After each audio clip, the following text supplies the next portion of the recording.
तर मित्रांनो चला आपण करूया Oppo Reno15 Pro Mini versus V70 Elite comparison. तर सगळ्यात आधी पाहूया आपण डिझाइन। तर डिझाइन मध्ये Oppo Reno15 Pro मध्ये मिळतो तुम्हाला 6.32 इंचेसचा कॉम्पॅक्ट साइज डिझाइन, जो की लाईट वेट आहे आणि पॉकेट फ्रेंडली आहे आणि खूप प्रीमियम आहे। आणि तेच Vivo V70 Elite मध्ये तुम्हाला लार्ज साइज डिझाइन मिळतो।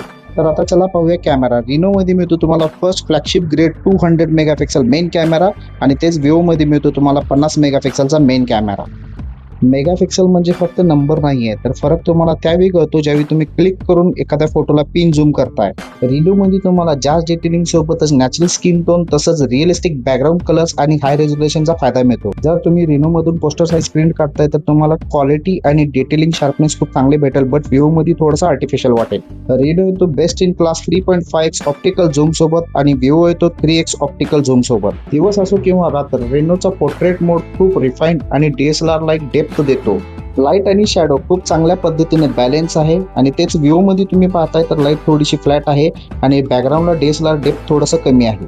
Reno येतो class exclusive 120x telescopic zoom सोबत आणि Vivo येतो 100x टेलिस्कोपिक झूम सोबत। फुलाचा फोटो असू दे किंवा टेक्स्ट हायलाइट करणारा फोटो असू दे, Reno मध्ये तुम्हाला पूर्ण डिटेल सोबत प्रॅक्टिकल यूज करता येईल असे फोटो येतात। जर व्हिडिओ आणि ब्लॉगिंग साठी बघितलं तर दोन्ही फोन मध्ये तुम्हाला भेटतात 4K 60 FPS, पण Reno मध्ये मिळतो तुम्हाला 4K 60 FPS with all lenses support आणि ते पण अल्ट्रा HD आणि HDR सोबत। कलर आणि डायनामिक रेंज मध्ये Reno तुम्हाला जास्त डिटेलिंग आणि जास्त कलर देतो आणि तसंच 18x पर्यंत तुम्हाला झूम देतो आणि Vivo मध्ये मिळतो फक्त 15x पर्यंतचा झूम। Reno मध्ये ब्लॉगर साठी एक खूप चांगला ऑप्शन येतो। व्हिडिओ रेकॉर्डिंग ऑन असताना कॅमेरा स्विच करू शकताय स्मूथली, बट Vivo मध्ये असा कोणताही ऑप्शन येत नाही। सेल्फी लवर साठी Reno मध्ये भेटतो तुम्हाला वाइडेस्ट फ्रंट कॅमेरा, ज्यामध्ये अल्ट्रा वाईड लेन्स मिळते 100 डिग्री फील्ड ऑफ व्ह्यू सोबत। Vivo मध्ये येते 92 डिग्री। जर तुम्ही फिरायला गेला, तुमची फॅमिली खूप मोठी आहे, तुमचे फ्रेंड्स खूप जास्त आहेत, तर Reno मध्ये तुम्ही सगळ्यांना एका फ्रेम मध्ये कॅप्चर करू शकता, पण Vivo मध्ये तुम्हाला मागे पुढे करून ऍडजस्ट करावे लागणार।